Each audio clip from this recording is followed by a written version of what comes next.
Bonjour à tous et bienvenue sur le podcast Racines et Lumière. Je suis Mélanie, professeure de yoga et de méditation, mais également éveilleuse et thérapeute de l'âme. J'ai aujourd'hui envie de vous accompagner sur la compréhension des 5 blessures que nous pouvons tous et toutes ressentir à un moment donné de notre vie. Et dans cet éclairage que j'ai envie de vous proposer, je voudrais associer les blessures de notre âme avec les chakras pour qu'on puisse ensemble revenir au corps, si le subconscient est bien sûr d'accord, pour nous aider à ressentir où peuvent être logées nos blessures. Mais avant toute chose, revenons un peu sur ces fameuses 5 blessures. Donc on parle de 5 blessures qui sont créées au cours de notre vie, bien souvent dans l'enfance. Cette notion de 5 blessures de l'âme a été donnée par Lise Bourbeau, donc, qui a d'ailleurs écrit un livre, même plusieurs livres sur ce sujet. Et donc ce sont des blessures qui sont des douleurs émotionnelles assez intenses.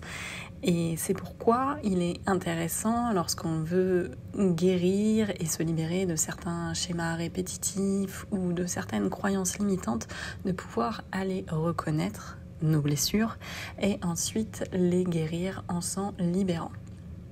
Donc tout d'abord, quelles sont ces 5 blessures ? Je vais ici juste vous les lister avant de rentrer un petit peu plus dans le détail. Donc les 5 blessures sont tout d'abord la blessure de rejet. Ensuite, nous avons la blessure de l'abandon, la blessure de la trahison, la blessure de l'injustice et la blessure de l'humiliation.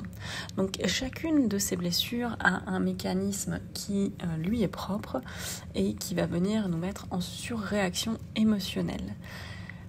On porte tous et toutes ces 5 blessures à des degrés plus ou moins forts et en fonction de ce que vous êtes actuellement en train de vivre, elles vont être plus ou moins présentes, sachant que certaines blessures sont plus difficiles à guérir que d'autres puisque elles se manifestent plus tôt dans l'enfance et sont plus compliquées.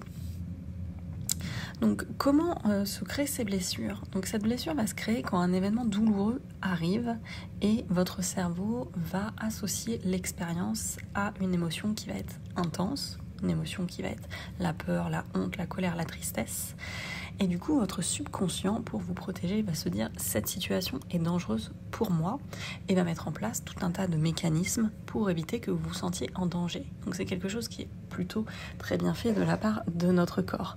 Il faut aussi savoir que ces mécanismes qui sont mis en place le sont bien souvent dans notre plus tendre enfance et que le traumatisme originel de ces blessures n'est pas forcément un événement dramatique.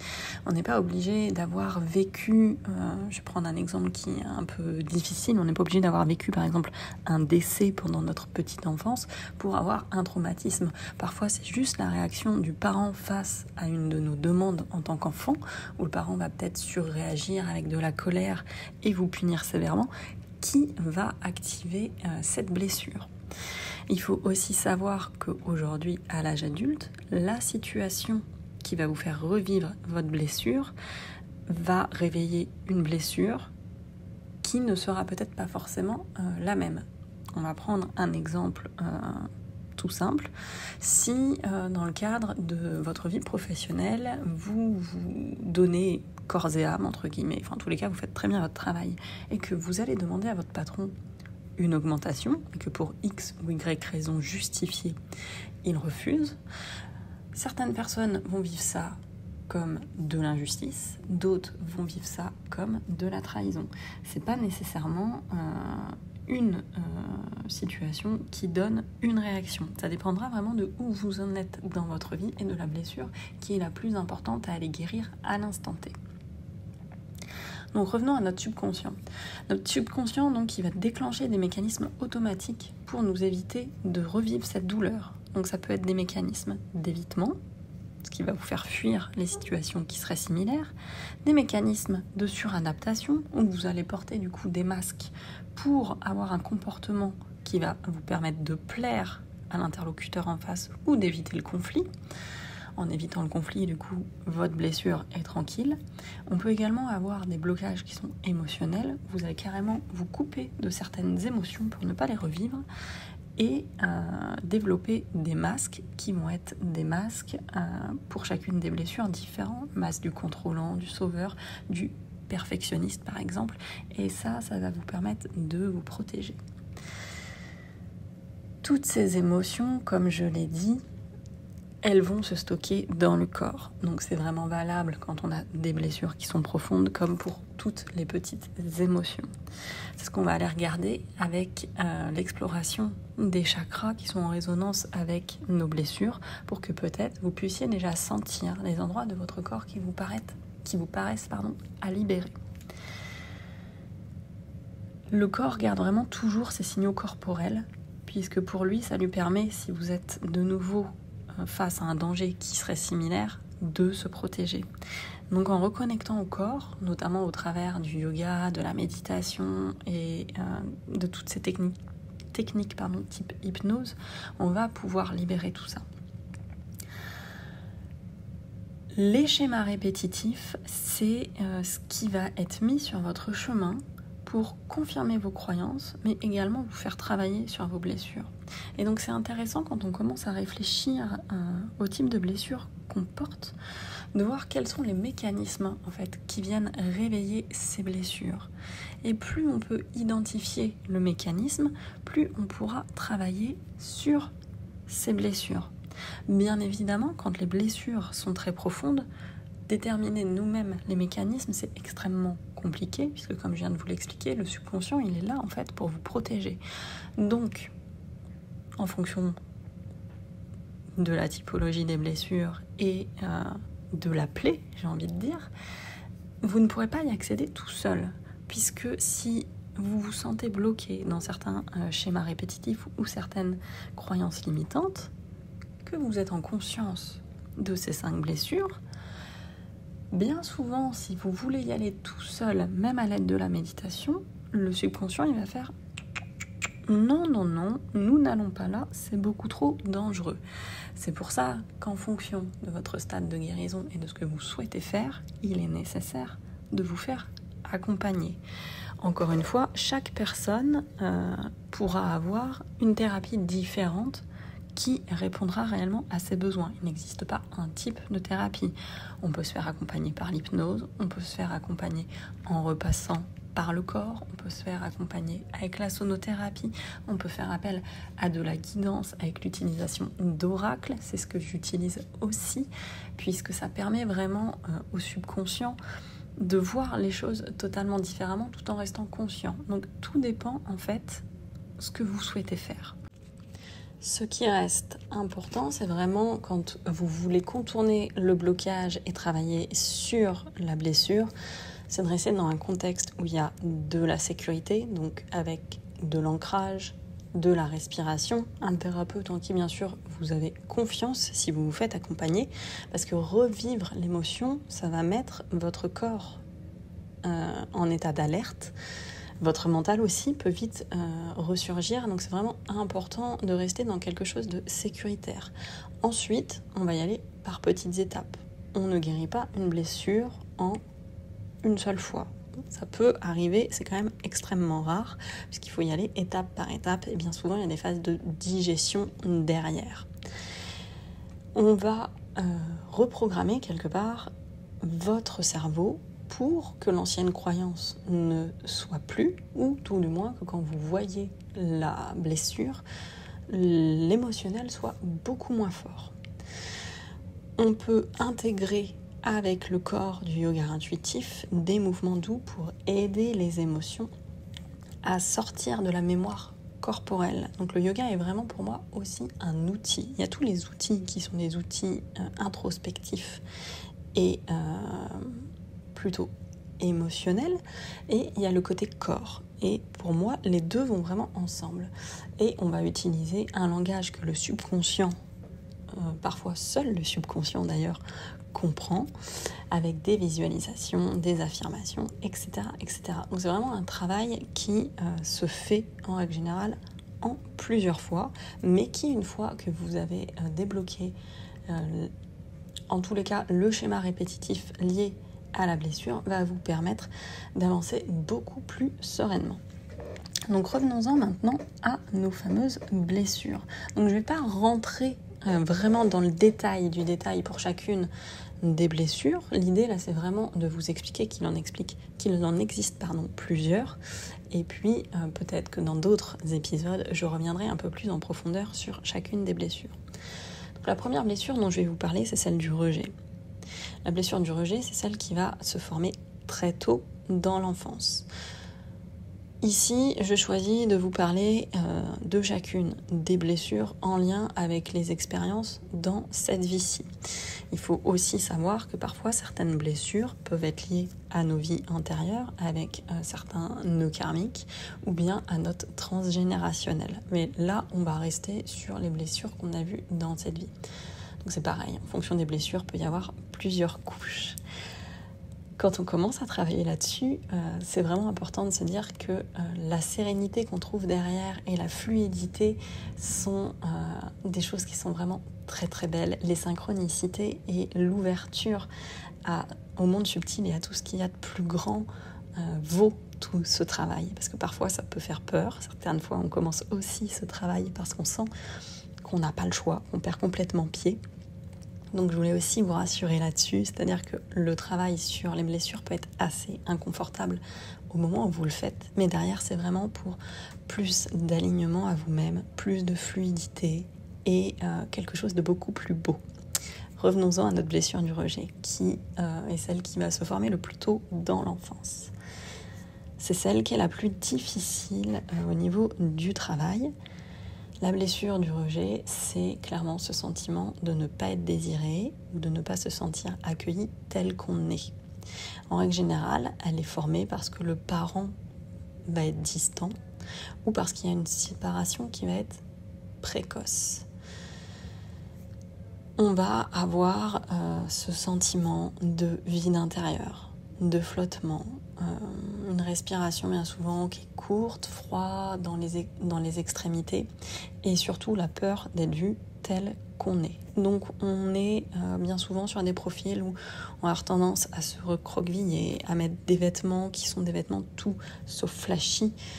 Le but de la blessure du rejet, c'est de ne pas être vu. Moins on me voit, moins je m'expose, plus c'est facile. Donc on va bien souvent avoir des gens qui ont des tendances à la solitude et qui sont très bien avec des gens qui, dans leur schéma répétitif, vont fuir les relations ou du moins s'engager assez peu émotionnellement.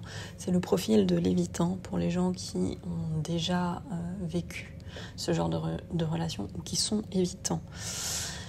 Donc c'est une blessure bien souvent qui est assez difficile à travailler et on n'a pas du tout envie d'y aller. D'ailleurs, les gens qui ont ce type de blessure ne vont travailler dessus que lorsque vraiment ils sentent qu'ils n'ont pas du tout le choix. C'est plutôt je vais m'occuper de moi avec moi-même, je ne demande rien aux autres. On a un besoin d'indépendance qui est extrême. Donc le profil de l'évitant, c'est celui qui, dès que vous demandez justement, pas de la dépendance, mais en tous les cas une relation d'interdépendance, donc finalement un donner-recevoir à 50-50, ces gens-là vont fuir. À partir du moment où ils ont l'impression que vous empiétez sur leur liberté, ils vont prendre la poudre d'escampette avec des réactions, parfois dans la vie adulte, qui vont être extrêmes, à savoir le ghosting par exemple. Attention, je parle ici des gens vraiment qui ont la blessure du rejet. Je ne parle pas des relations toxiques. Je parle des gens qui ont cette blessure et pour qui c'est aussi très compliqué. On reste dans la bienveillance, il n'y a pas de jugement de ma part. Donc les chakras qui sont impliqués dans cette blessure de rejet, ça va bien sûr être le chakra racine, puisque le chakra racine, c'est celui de la sécurité intérieure. Quand on a la blessure du rejet, on n'a pas du tout la sécurité intérieure. Le monde extérieur, quand on se connecte à cette blessure du rejet, est pas du tout sécure. Donc le chakra racine est complètement faible. On a du mal à rester ancré. Au contraire, on peut avoir une évasion dans le spirituel, mais sans ancrage. Donc ça va aussi être des gens parfois qui ont une spiritualité qui vont être très forte, sans ancrage. Encore une fois, on est dans la fuite. De toute façon, le comportement de la personne ayant la blessure du rejet, c'est la fuite. Au niveau des pistes de guérison, je vais quand même vous en proposer quelques-unes, même si c'est des choses à aller travailler. Ça va être les pratiques d'ancrage au travers du yoga. Ça peut être de marcher pieds nus dans l'herbe. Bien sûr, quand on a la fuite et la blessure du rejet, marcher pieds nus dans l'herbe, ça va clairement pas être suffisant. Là, je vous parle vraiment des petites pratiques d'ancrage que vous pouvez mettre au moment où éventuellement vous commencez à aller mieux. Et c'est des pratiques qui doivent devenir des rituels. Ok, là, je sens que mon émotion monte. Je vais faire du yoga en me reconnectant à la terre-mère pour justement faire diminuer l'émotion. On est plutôt dans cette thématique-là, dans ce que je vous propose. Donc des méditations corporelles pour reprendre conscience que le corps est un vecteur, puisque quand on est dans la blessure du rejet, on est coupé de ses sensations corporelles.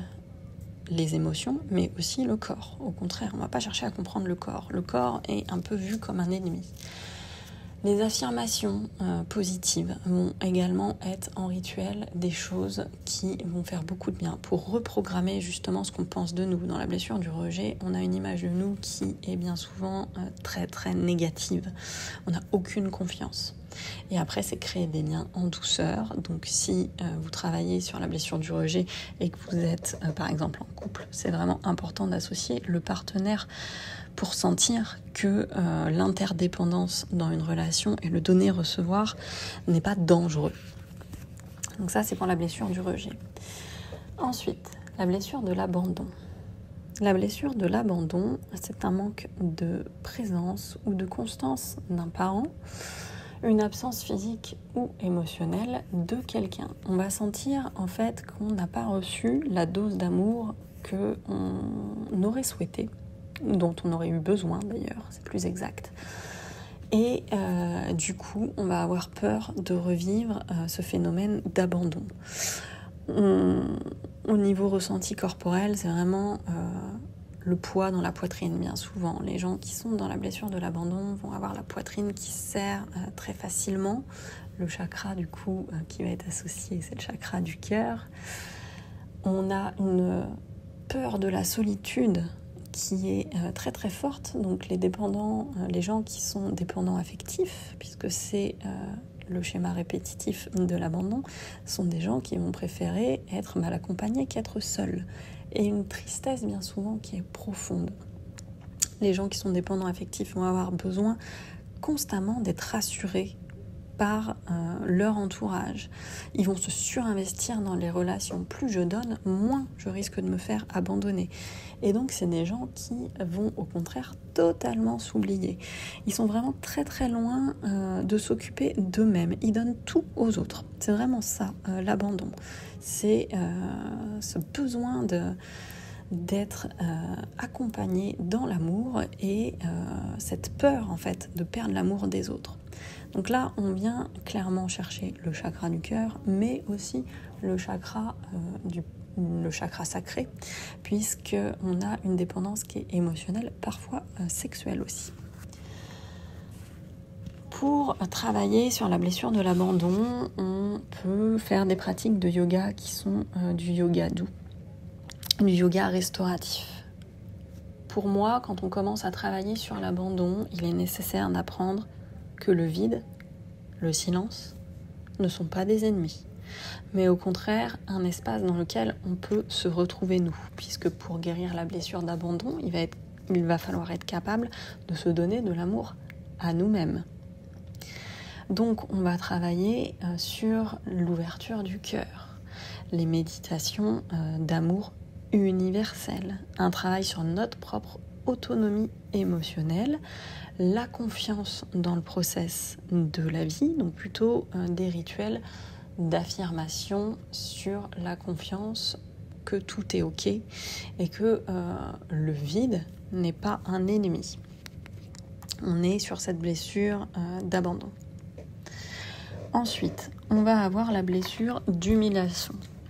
Donc la blessure d'humiliation, c'est les expériences répétées de honte, de moquerie, de critiques rabaissantes, une éducation qui va être culpabilisante. Alors attention, à chaque fois je parle de l'éducation, l'humiliation, elle peut aussi être provoquée par exemple par quelqu'un qui aurait été harcelé de manière récurrente. Là, on vient vraiment chercher de l'humiliation. On n'est pas forcément dans le contexte que parental. Donc la blessure d'humiliation, elle va plutôt se loger au niveau du ventre, de l'estomac. On va avoir très facilement cette sensation de gêne. La culpabilité, bien souvent, dans l'humiliation.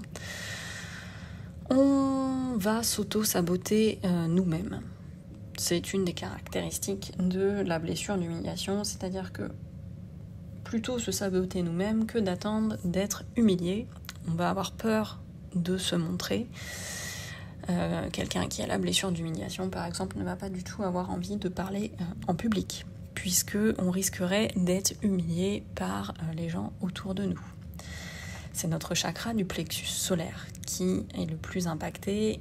On a bien souvent très très peu d'estime de nous. Et également celui de la gorge, puisque l'humiliation, c'est la peur de s'exprimer. Si je m'exprime, je vais forcément être moqué par les autres. On peut avoir peur de se retrouver dans des cercles avec plusieurs personnes, puisqu'en règle générale, ça peut aussi venir du collectif, l'humiliation. Donc pour travailler sur notre confiance, d'un point de vue yoga, on va aussi aller chercher l'ouverture de cœur couplée au plexus solaire. Pour renforcer notre confiance, on va travailler sur tout ce qui est affirmation d'estime de nous et libérer les émotions qui sont en lien avec cette humiliation. Ensuite, on va avoir la blessure de trahison. La blessure de trahison, c'est une rupture de confiance avec quelqu'un qui est proche. Encore une fois, ça peut être par exemple dans le cercle amical ou dans le cercle relationnel sentimental quand on est un peu plus vieux. Donc c'est une promesse qui n'est pas tenue, qui va créer cette blessure. Une infidélité, alors quand je dis infidélité, c'est pas forcément au sens sexuel du terme, ça peut simplement être une infidélité amicale, par exemple. Un changement brusque de comportement de la part de quelqu'un qu'on ne comprend pas. Donc on va se sentir complètement trahi par rapport à ce qu'on a donné à la personne en face. Donc là encore, comme l'humiliation, c'est quelque chose qui va venir travailler la gorge. La gorge va être serrée, les mâchoires sont tendues, le ventre est contracté. Mais la différence de l'humiliation, c'est que l'humiliation va générer de la honte, alors que la trahison va vraiment générer plutôt de la colère et de la méfiance. Dans l'humiliation, on est sur de la gêne. Pour limiter l'humiliation, là, ce qu'on met en place, c'est le besoin de contrôle. On va contrôler du coup tout ce qu'on peut dans notre entourage en se disant, en fait, plus je vais contrôler, et moins j'aurai de chance d'être trahi. Puisqu'évidemment, si on contrôle, du coup, c'est qu'on a le contrôle. Et donc la trahison n'arrivera pas. Donc on va être sur des gens qui vont avoir des difficultés à déléguer, à faire confiance, des doutes constants envers les autres. Est-ce que si réellement je fais ça, la personne va le faire correctement? Et cet automatisme de repasser derrière les gens, c'est les gens qui vont être très perfectionnistes et qui peuvent avoir ce type de phrase « ce ne sera jamais mieux fait que par moi-même ». Ce qui peut être vrai quand on est dans un domaine d'excellence, mais attention à ne pas confondre l'excellence avec la blessure. Est-ce que c'est la blessure qui parle ou est-ce que c'est le cœur? Donc, dans la blessure de trahison, c'est l'expression du chakra de la gorge, donc la gorge serrée qui va être bloquée avec effectivement aussi le plexus solaire hyper contrôle. Dans la blessure d'humiliation au niveau de la gorge, ce qui parle, c'est la peur de s'exprimer. On va avoir peur du regard des autres, alors que dans la trahison, c'est juste que l'expression est bloquée. C'est pas la même chose. Donc pour travailler sur la blessure de trahison, il va falloir aller chercher le lâcher-prise. Donc là, ça va être assez compliqué.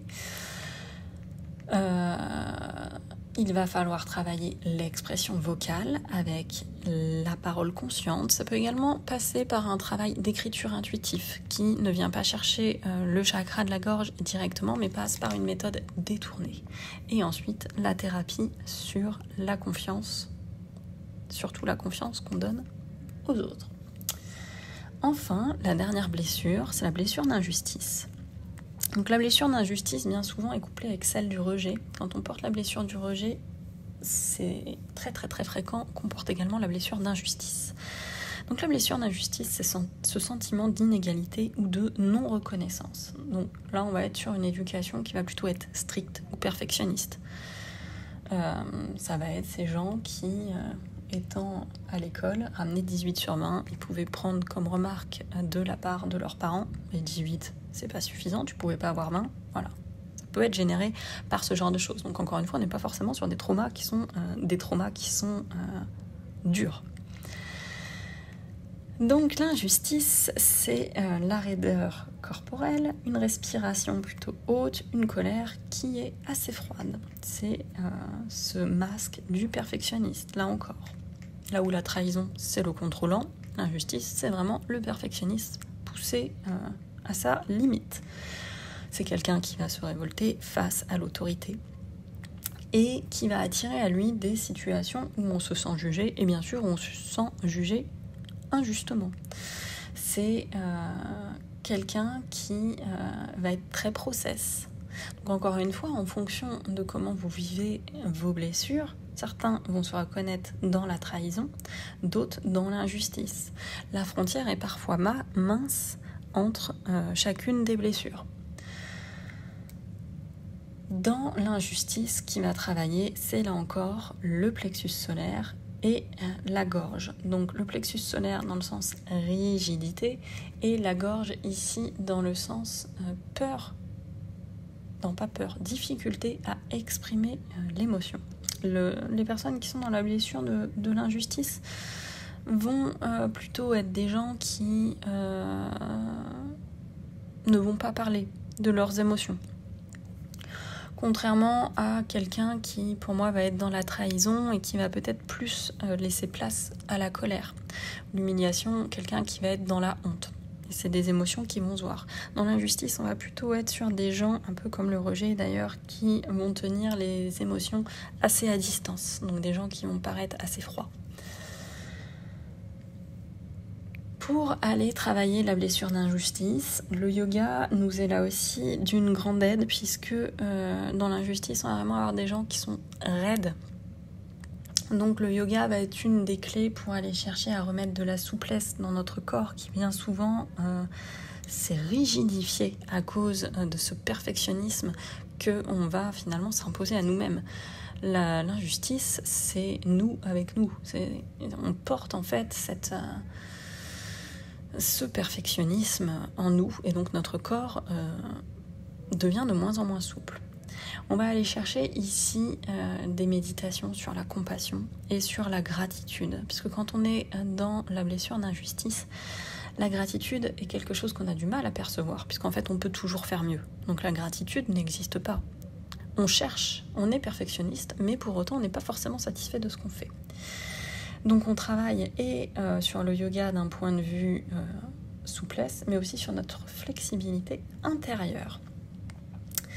Donc voilà pour ces 5 blessures. Je ne sais pas si vous vous reconnaissez ou pas, si ce podcast vous aura parlé. J'espère que ces premières pistes vous serviront pour identifier déjà quelles sont vos blessures.